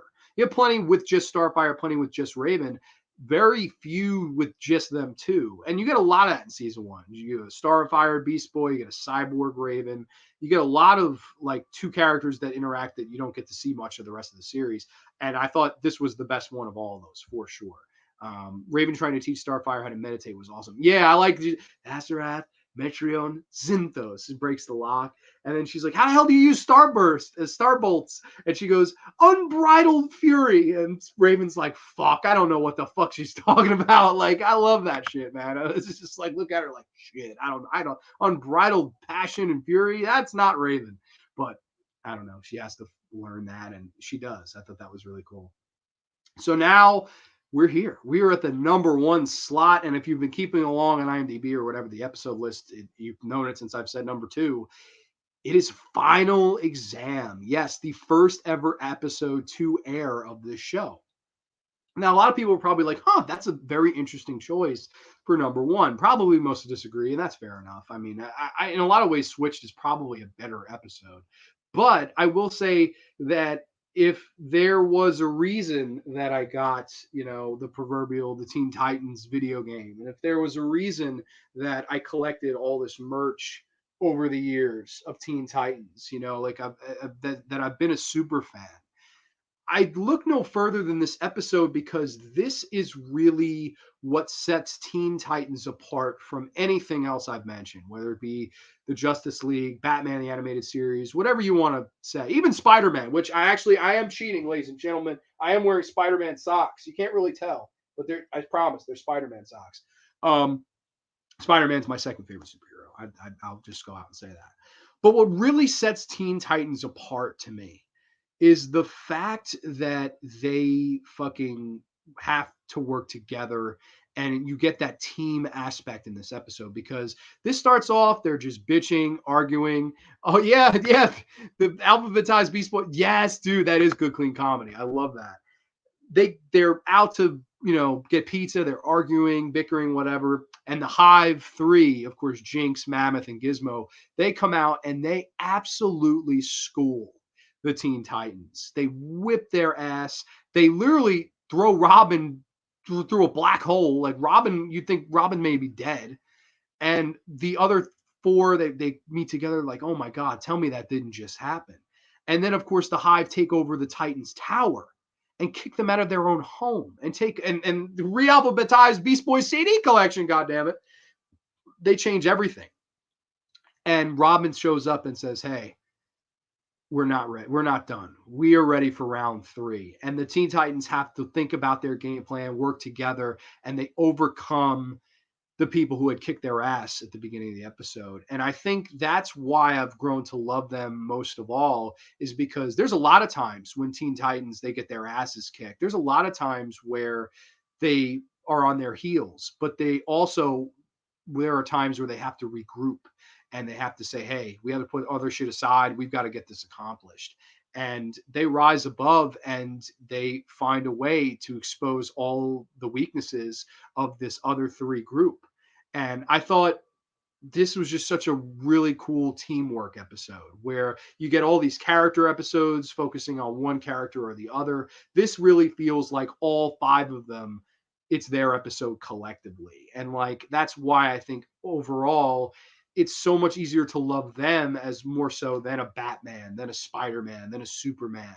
They're just one at the end of the day. Batman, of course, with Robin is 2, but I liked that this was a team. This was a cohesive unit that had to work together. And maybe they weren't perfect, but when they put their heads at it, they were pretty damn close to perfect. I just love Final Exam. I think it's one of the best pilots of all time and just one of my favorite episodes overall, and my favorite episode of season 1. When I went back and rewatched it, I rewatched this and went, man, that's why I love this show. That's why I love this team. It's because they're exactly that. They're a team, they're friends, and most importantly, they're a family. And that's why I've always really loved Teen Titans. I think it's just it's a really, it was a big part of my childhood, the show. Like I watched it every fucking week, man. It's pretty wild, revisiting it now through adult eyes. And like, I don't know, it still holds up to me. I just absolutely adore it. It was a dope premiere. Loved the Hive 3 or an Evil Teen Titans. Jinx is one of my favorites. Yeah, she's awesome. Love Jinx. And like a lot of it, Jinx is facing Raven.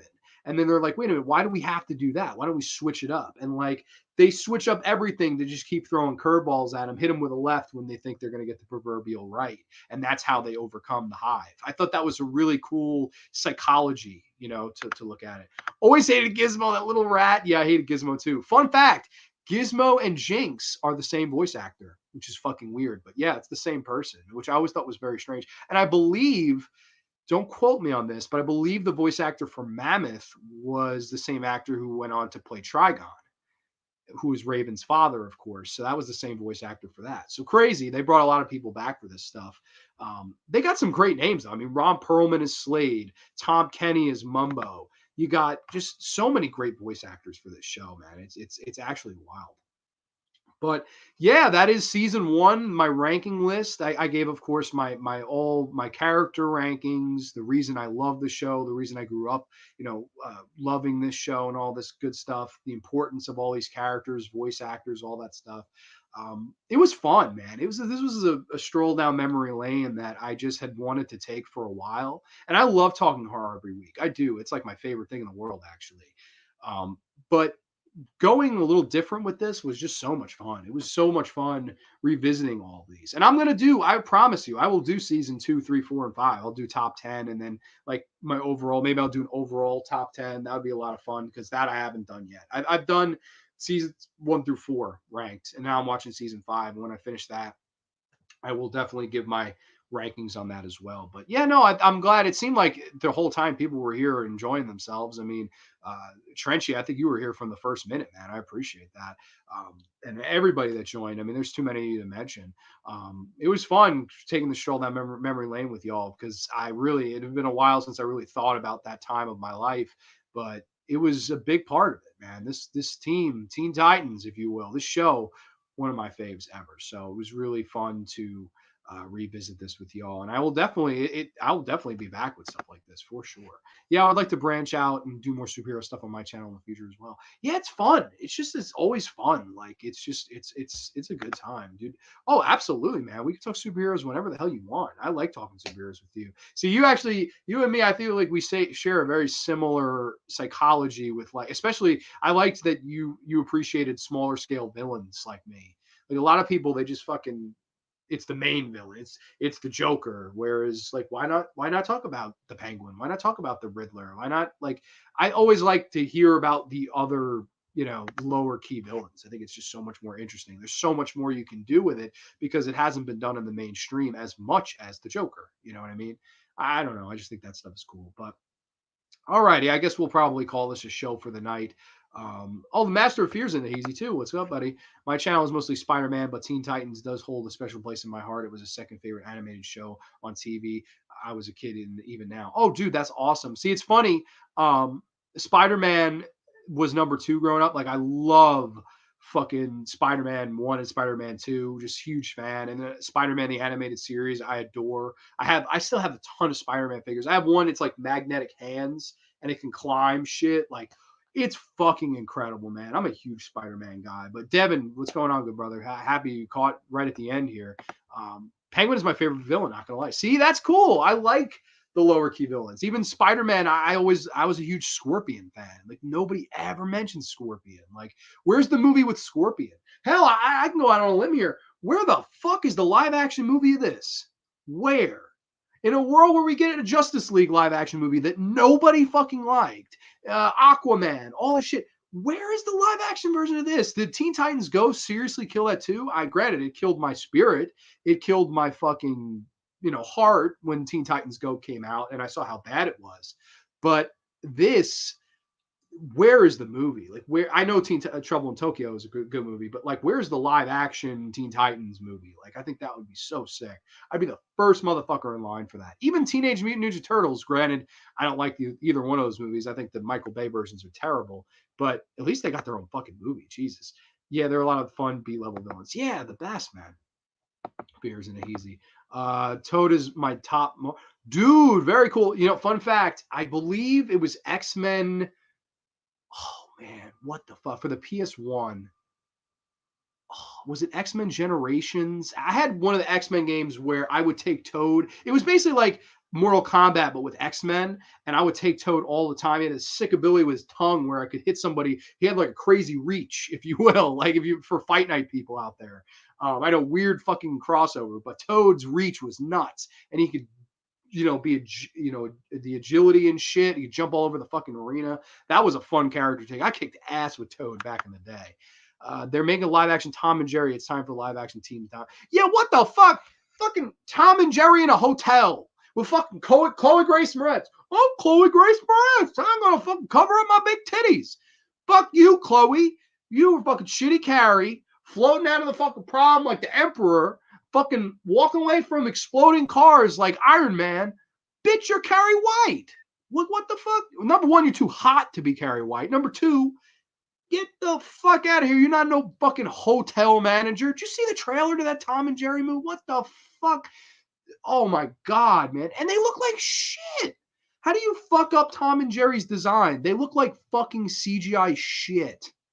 Go back to fucking hand drawn, dog. Come on.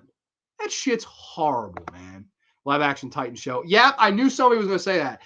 I haven't watched it. Ben Grimm, tell me, good brother. Tell me, is it worth it? I'm afraid. Like, when I saw the initial designs, I fucking laughed. I was like, are you fucking kidding me? But I don't know. Like, please, if you say it's worth a shot, I'm going to give it a shot. But if not, I'm not. No. Nice, yeah. We love superheroes. It's not. Yeah, no. Don't bring that shit into fucking Fortnite. No. The Predator too. What the fuck? They brought the Predator in Fortnite, and like the Predator's dancing. The Predator ain't dancing to nobody. The Predator's gonna rip out somebody's spine as a trophy. All right, you don't bring the Predator into shit like that. Those are paycheck movies. Yeah, for sure they are. Yeah, they're ruining Tom and Jerry. They didn't even get a Tom scream right, dude. What the fuck? The Tom and Jerry movie from like the early, is it the early 2000s or late 90s, where they talk, that looks way better than this. Like, even that alone. And the Tom and Jerry where Jerry gets the fucking ring stuck on his fucking head looked better than fucking this. Like, this just looked like a retarded, excuse the political incorrectness, a retarded hotel comedy where Tom and Jerry horribly CGI'd in and Chloe Grace Moretz just fucking dancing around getting her fucking paycheck. All right. That's what that movie looked like. And fucking Michael Pena. Holy shit. I nearly had a brain aneurysm when I saw that trailer. It looks so fucking shitty. Tom and Jerry is always a classic for me. No need to make live action. I'm pissed about it. Yeah, there isn't. And that formula only works because it's simple. There is no talking. It works as a fucking 10-minute sketch because it's funny. It's slapstick. Number one, the shit that they did in Tom and Jerry, like shoot each other, and when Tom would jump off the high dive and Jerry would drain the pool and Tom would crack into a million fucking pieces. That shit's fucking hilarious. That movie didn't look like any of that. It just looked like, oh my God, it just looked terrible, man. I don't know, man. Oh God, I have no fucking clue. Teen Titans show is iffy. It has its moments, but a lot of trash. I didn't watch past season 1 on Titans. Wasn't the biggest fan. See, that's what I'm afraid of. I don't want to sour my taste on Titans, period. But it's in season 3 now, and they're introducing bigger characters every year. That's interesting. I don't know. Maybe one of these days. I don't know. Part of me is just like, I'm going to stick with the basics. But I'm sure it's better than Teen Titans Go. Not that that's saying much. I have a soft spot for 90s Tom and Jerry movie. Yeah, I do too. Honestly, I rented that a lot from Blockbuster as a kid, and I liked the Magic Ring one. I thought that, like, as weird as it was, at least, I don't know, I guess it stayed in the vein of Tom and Jerry. Like, it's weird. People don't realize I think they did Tom and Jerry in the fucking Chocolate Factory too, which people don't, I don't know if anybody remembers that, but that shit, holy shit. They did Tom and Jerry Racing. There's a ton of Tom and Jerry movies. Literally all of them look better than the fucking Chloe Grace Moretz one in a fucking hotel. The Sweet Life of Tom and Jerry. All right. It looks like retarded. All right. Where the hell is Mr. Mosby at? OMG, I forgot about Tom and Jerry with the ring. That was so good. Yeah, actually, I liked that one. I agree. That was a lot better than what the new one's going to be. Tom and Jerry with the Pirates is one of my favorite films of theirs. I actually don't remember that one. I'll have to see that. I don't know what it was called either, but I'll have to check that out. Batman, Batgirl, and Tim Drake are in season 3 of Titans. Very interesting. Would like to see a better live action Batgirl. That'd be interesting. I'd have to see that for sure. I've always wanted to do my own version of Spider-Man TV series, but with Teen Titans, I think the original animated show was perfect, so I don't think I could do anything better than that show. I don't think anyone ever has. I don't think anyone ever will. I think this is perfection. I really do. Like, I don't think you could top this. I really don't. Like, I like Batman the Animated Series. I like Spider-Man the Animated Series. I like even the 80s Teenage Mutant Ninja Turtles series. I don't know if a lot of people remember this, but I loved this show. Static Shock. Does anybody fucking remember Static Shock? Static Shock was amazing. I saw a guy that cosplayed as Static Shock when I went to Comic-Con. I took a picture with him so fucking fast. There were some marks going to see Paul Rudd.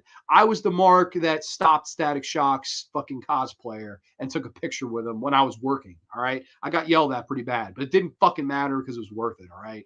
Love Static Shock. Where that crossover should have been, Static Shock should have been on Teen Titans. That would have been a cool season 5 episode instead of, I know people fucking jack off over Kid Flash, but Static Shock's better than Kid. I'm sorry. I'm a mark for Static Shock personally, but I don't know. I don't know if people really like that show as much as I did. I was a huge fan. Deathstroke was badass in it. Oh, cool. S.A. Morales plays Slade in the news. Ooh, that's interesting. Remember Tom and Jerry, Charlie and Chocolate? What the fuck? It's such a bad movie. Tom and Jerry and Willy Wonka, Wizard of Oz. They were in the Wizard of Oz too. What the fuck? What are the producers of Tom and Jerry like? Do they just like, oh, whatever sounds the shittiest, they just green light? Like, what the fuck is Tom and Jerry gonna do in the Chocolate Factory or in Oz? Like, what? Like, I don't fucking know. I guess it's better than being in a fucking hotel with Chloe.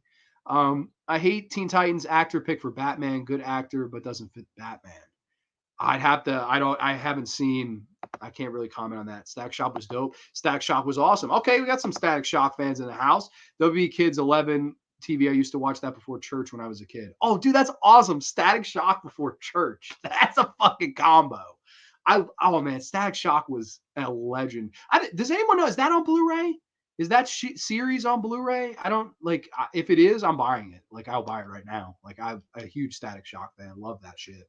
That was an underrated hero. Another guy. Where's the fucking live action movie of Static Shock? I feel like that shit would be great. I don't know, but maybe one of these days. I loved that Icon was on Young Justice. Ooh, yes, Young Justice. I haven't seen enough of Young Justice. I want to see Static Shock versus Electro. Dude, I want to see Static Shock. Who would be a good villain for Static Shock to face, man? That's a good fucking question. I mean, Electro, it would just be electric on electric. It'd be cool to see him fight like maybe Hydro or fucking. How about Static Shock versus Sandman or something weird like that? I know we're doing Marvel DC crossovers here, but I don't know. I think that would be fucking cool. I don't know. Static Shock versus anybody. I love Static Shock. Just to see Static Shock kick somebody's ass and electrocute somebody, I would pay stupid money. They didn't know what to do with them. Yeah, no, they didn't. They didn't. Not sure if they're static. It does deserve a Blu-ray. Another, it's weird too, and I found this out recently. Drake and Josh doesn't have a fucking Blu-ray. That's fucking crazy. Like that's another show. Like whether I mean Teen Titans was the show for me, but Drake and Josh and Nickelodeon was the show for me too. Like I loved Drake and Josh. And that shit's not out on anything either, as far as I'm aware. There might be DVDs, but I'm pretty sure it's not a Blu-ray, which I think that's travesty. I think Good Burger, the movie Good Burger, just got released on Blu-ray like a month ago. Like, how? Like, that movie came out in the 90s. The movie's almost as old as me. And there was not a Blu-ray of it until last month. Like, it's just weird, man. I don't get, like, there's so much good stuff from our childhood, like kids that grew up around the same era as me, that, like, just completely gets overlooked and doesn't get the Blu-ray treatment. I'm thrilled this got the Blu-ray treatment because this deserved it. I'm sure I don't know if it would ever get the 4K treatment, but I'm fine with this. Like I'm super cool with this. Only on Hulu for Drake and Josh. Yes, I do know that. I know, and I think it's HD transfers on it. I don't have Hulu, but I'm pretty sure that's nice that they have that outlet. And the world's going that way. Like everyone's streaming stuff now.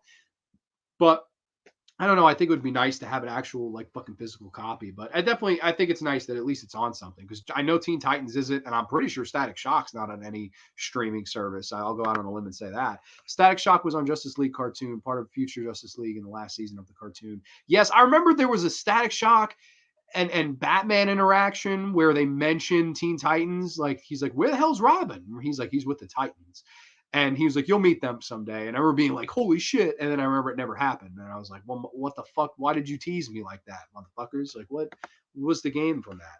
Yeah, Drake and Josh was dope, all levels. Yeah, I love Drake and Josh was Nickelodeon. Teen Titans was Cartoon Network. And if I had to pay Disney Channel, I'd say That's So Raven. I liked those three shows on those three channels. It was 33, 32, 31. If you had that cable plan. I don't know what cable plan it was, but that was the cable plan I had. Static Shock versus Spider-Man. And we now know that fight would work because Spider-Man's fights against Electro, so it would be equal fight. That would be pretty cool. Spidey versus Electro. That sounds a lot more interesting than Batman versus Superman to me. I don't know. I might be in the minority. It might not make as much money, but I think it would be better, personally. Uh-oh, I'm frozen. Oh, shit, I froze there for a minute. I don't know. Am I okay now? I don't know. We're going to wrap this up anyway. I watch Good Burger about 3 times a year. I'm a mark for that movie. Me too. I had a DVD that was out of print for years. It was finally about fucking time they released the blue of that, man. Static Shock versus Mirror Master would be an interesting, or Weather Wizard. Very interesting. Did you watch Jake the Dragon Long? Yeah, I watched that. Drake the American Dragon, right? That was an interesting show. That there was the Barbarian show, which I didn't like. What the fuck else? The Proud Family I liked. Fucking there were a couple really good Disney shows at that time. Oh, fuck though. I would have to do my research to remember some of these. Drake moved to Mexico and my only speaks Spanish now. He's por favor, por favor. Apparently Teen Titans is not part of the yeah, it's not. It's part of its own universe, which is fucking weird. Then why mention that? Like that doesn't make any sense. I don't know. You good? Yeah. Oh wait, thanks. Who remembers Spider-Man, the new animated series on MTV? Actually, no, I never watched that. I don't know. I never saw that. The Replacements was fun as well. Yes, yes, it was. Um, yeah, there's a ton of good shows from that time period. Maybe, hey, maybe we'll take a flashback to that memory lane too one of these days. I can talk about fucking, childhood shows all night. But I think we're gonna call it there because we've been doing this for about an hour and 40 minutes. This was a fun ass show, and I'll definitely be back next week. I'm thinking of doing My Bloody Valentine, but part of me wants to do Bride of Frankenstein because it's Valentine's Day week. So I'm on the fence. I don't know yet. I'm leaning towards My Bloody Valentine, but I don't know. I'm on the fence. I could even do season 2 of this. It doesn't really, I'm flexible. I'm open. But I wanted to thank everybody that actually joined me tonight. This was such a fun show, trip down memory lane, if you will. This was just a blast from the past. And I wanted to say I appreciate everybody. I really do. This was a lot of fun. And I noticed that quite a few of you diehard horror fans are diehard superhero fans too. So it's really cool to see. I'm not as diehard as probably most of you, but casually, and when it comes to this team and my dude Spider-Man, I'm definitely a diehard fan. Spectacular Spider-Man and Spider-Man new animated series, 2 good Spider-Man shows. Yeah, that's true. The Ultimate Spider-Man show was solid too. St. Valentine's Day Massacre, dude. Why not, man? I'll do it. Maybe and you. Next Retro Wrestling Night we should fucking record something and we just do a review. That would be a lot of fun, or a live reactions. That would be a lot of fun for sure. Great show, dude. Thank you so much, Trenchy. You were here the entire time. God bless you, brother. I appreciate it. I will catch you on the flip side. So everybody, have a wonderful weekend. Stay safe. Enjoy the Super Bowl. I'm kind of cheering for the Chiefs because fuck Tom Brady. I don't know. I hope I hit on one of my boxes. I'm gonna eat a lot of mozzarella sticks. I'll tell you that much. But that is what it is. That is neither here nor there. That is Sunday. But everybody have a nice, safe, wonderful weekend. Thank you so much for joining me on the graveyard tonight. This was just a wonderful trip down memory lane. Too sweet. Peace. Long live the TEENTITANS Teen Titans. Let's go. Too sweet, y'all.